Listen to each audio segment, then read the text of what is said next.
የህወሓት ኃይሎች ላይ ተፈጸመ ስለተባለው አደገኛ ጥቃትና የታጣቂዎቹ ዕጣ ፋንታ በክልሉ ጦርነትም ሰላምም የሌለበት ሁኔታ አዲስ ወቅታዊ ክስተት መፍጠሩ በፌዴራል መንግስትና በህወሓት ይቀሰቀሳል ተብሎ እየተፈራ ያለው ጦርነት ሰሞነኛ አዳዲስ ለውጦች የዛሬው ትንታኔ ዘገባችን ርዕሰ ጉዳዮች ናቸው። እስከ ፍጻሜው አብራችሁን ትቆዩ ዘንድ በታላቅ ትህትና እንጋብዛለን። በቅድሚያም በዲጂታል ማርኬቲንግ ለተሰማራችሁ ውድ ቤተሰቦቻችን ይረዳችሁ ዘንድ የዕለቱን የክሪፕቶ ከረንሲ ዋጋዎችን እንነግራችኋለን። ዛሬ ቢትኮይን 0.26% ጭማሪ አሳይቶ $9553 እየተሸጠ ነው። ኢትራም $3091 እየተሸጠ ሲሆን 0.24% ጭማሪ አሳይቷል። ዲጂታል ዶላር $0.99 እየተሸጠ ሲሆን 0.01% ጭማሪ አሳይቷል። ሰሎና $136.5 እየተሸጠ ሲሆን 0.92% ቀንሷል። ትሮን $0.2 እየተሸጠ ሲሆን 1.69% ጭማሪ አሳይቷል። ዶኮይን $0.1 እየተሸጠ ሲሆን 0.06% ጭማሪ አሳይቷል። ቢትኮይን ካሽ $637.1 እየተሸጠ ሲሆን 1.1% ጭማሪ አሳይቷል።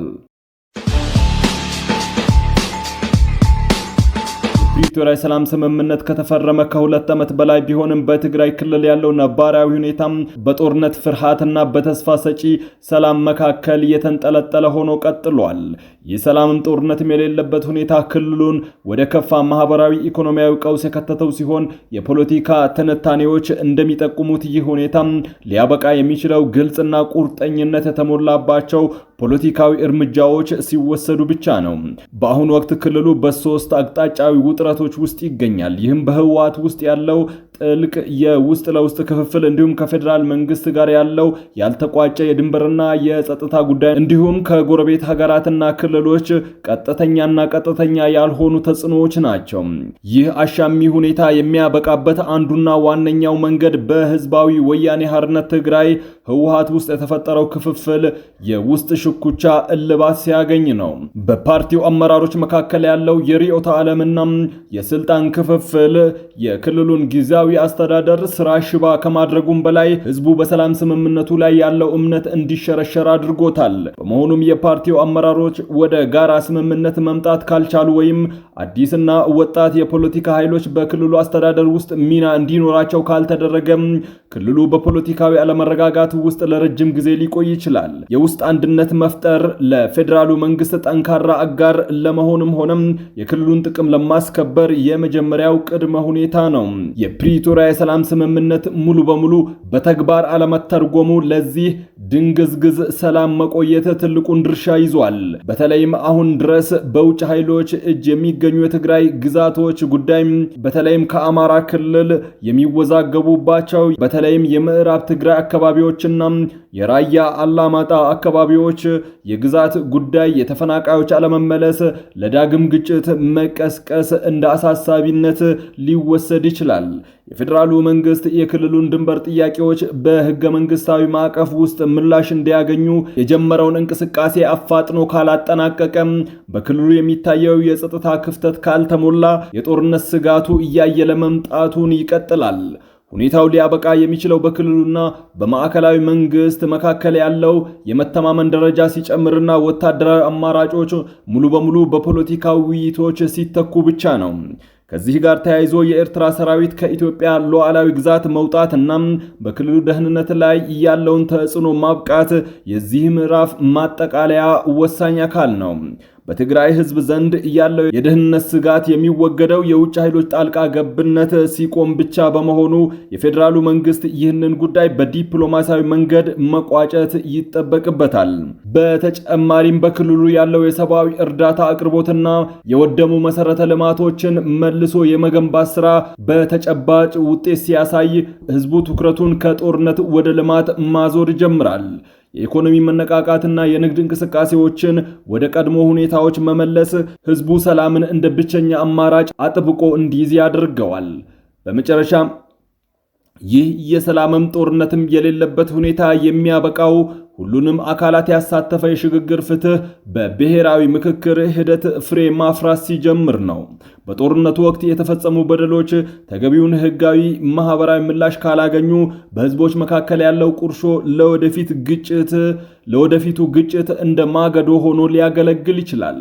በመሆኑም የትግራይ ክልል የፖለቲካ ሁኔታ ወደ መደበኛ ሁኔታ የሚመለሰው በፖለቲካ ልህቃን መካከል ያለው መጠላለፍ ሲቆም፣ የህግ በላይነት ሲከበርና ህዝቡ በራሱ ጉዳይ ላይ የመወሰን ዲሞክራሲያዊ መብቱ ሲረጋገጥ ብቻ ነው። ይህ ምዕራፍ አብቅቶ ወደ ዘላቂ ሰላም ለመሸጋገር የሁሉንም ወገኖች ቅን ልቦናና የታሪክ ተጠያቂነትን የተረዳ አመራርን ይጠይቃል። በክልሉ በጦርነት ጠባሳና በፖለቲካዊ አለመግባባት ሳቢያ የከፋ ሰብአዊና ኢኮኖሚያዊ ቀውስ ነግሶ ይገኛል።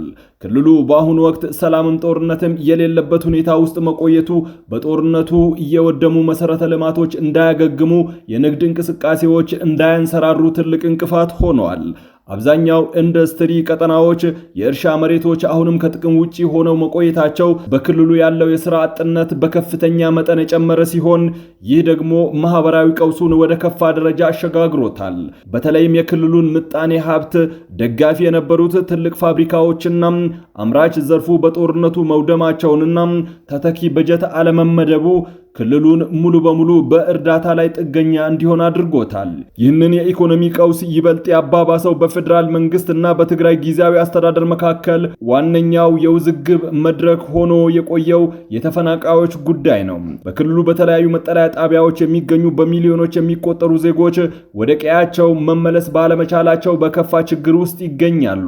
ጊዜያዊ አስተዳደሩ ተፈናቃዮች ወደ ቀያቸው ሳይመለሱና የጸጥታ ዋስትና ሳያገኙ ሰላም ሊረጋገጥ አይችልም በሚል የፌዴራሉ መንግስት በበኩሉ የተፈናቃዮች መመለስ በሂደትና በህገ መንግስታዊ ስርዓት የሚፈታ ነው የሚል አቋም ይዟል። ይህ የፖለቲካ መጎተት በተለይም በምዕራብና በደቡብ ትግራይ ተፈናቃዮች ላይ ከፍተኛ የስነ ልቦናና የቁስ ጫና ፈጥሯል። በመጠለያ ጣቢያዎች ውስጥ ያለው መጨናነቅ፣ የንጹህ መጠጥ ውሃ እጥረትና የጤና አገልግሎት መቋረጥ ክልሉን ወደ ሌላ የጤና ቀውስ እየገፋው ይገኛል። የትግራይ ጊዜያዊ አስተዳደር ከፍተኛ ባለስልጣናት በክልሉ በድርቅና በጦርነት ሳቢያ ሰው በረሃብ እየረገፈ ነው በማለት ዓለም አቀፍ ጥሪ ሲያቀርቡ የፌዴራሉ መንግስት በክልሉ ረሃብ መኖሩን እንጂ የረሃብ አደጋ መከሰቱን እንደማይቀበለው በይፋ አስታውቋል። ይህ የቃላት አጠቃቀም ውዝግብ በሰብአዊ እርዳታ አሰጣጥ ላይ ትልቅ አደጋን አሳድሯል። የፌዴራሉ መንግስት እርዳታ እየቀረበ መሆኑንና ችግሩን ለመቅረፍ እየሰራ መሆኑን ቢገልጽም የክልሉ አመራሮች ግን የሚቀርበው እርዳታ ካለው ከፍተኛ ፍላጎት አንጻር እጅግ አነስተኛ መሆኑንና እርዳታው ፖለቲካዊ መሳሪያ እየሆነ ነው በሚል ቅሬታቸውን ያቀርባሉ።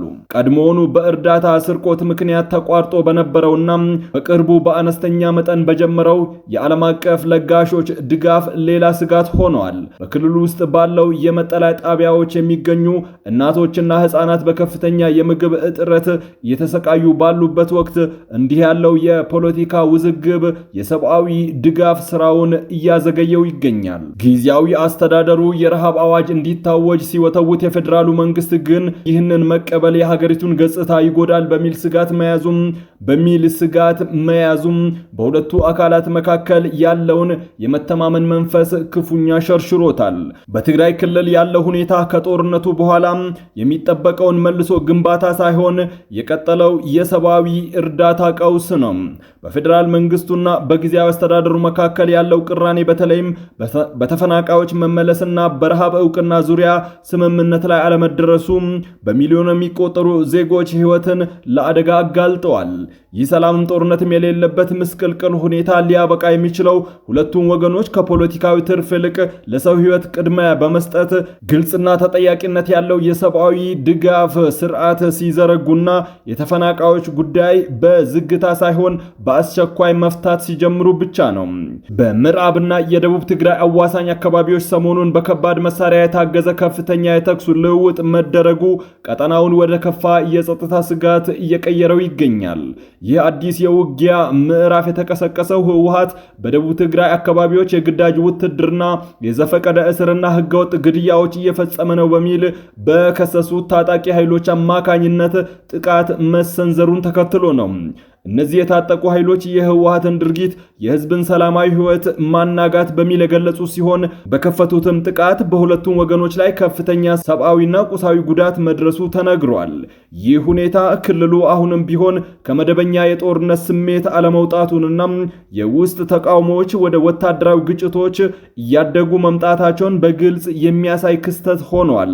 ይህ በእንዲህ እንዳለ በትግራይ ክልል ስር ነቀል የፖለቲካ ለውጥ ለማምጣት በተደራጁና ራሳቸውን የትግራይ ሰላም ኃይል ብለው በሚጠሩ ታጣቂዎችና በህወሓት ኃይሎች መካከል እንደ መረጃዎች ገለጻ የህወሓት ታጣቂዎች በእነዚህ አዲስ በተደራጁ ኃይሎች ላይ የደፈጣ ጥቃት ለመፈጸም ሙከራ ቢያደርጉም ሙከራው ሳይሳካ ቀርቶ በታጣቂዎቹ በኩል በደረሰባቸው ጠንካራ የመከላከል እርምጃ ከፍተኛ ሽንፈትን አስተናግደዋል።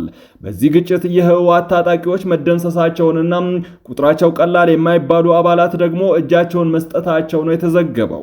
የትግራይ የሰላም ኃይል መፍጠንና ወታደራዊ ድል መቀዳጀት በክልሉ ውስጥ ያለውን የኃይል ሚዛን የሚቀይር አዲስ ክስተት ተደርጎ የተወሰደ ሲሆን የትግራይ የሰላም ኃይል መፍጠንና ወታደራዊ ድል መቀዳጀት በክልሉ ውስጥ ያለውን የኃይል ሚዛን የሚቀይር አዲስ ክስተት ተደርጎ የተወሰደ ሲሆን ይህም የህወሓትን ወታደራዊ የበላይነት የፖለቲካ ተቀባይነት ይበልጥ ጥያቄ ውስጥ የሚከተው ሆኗል።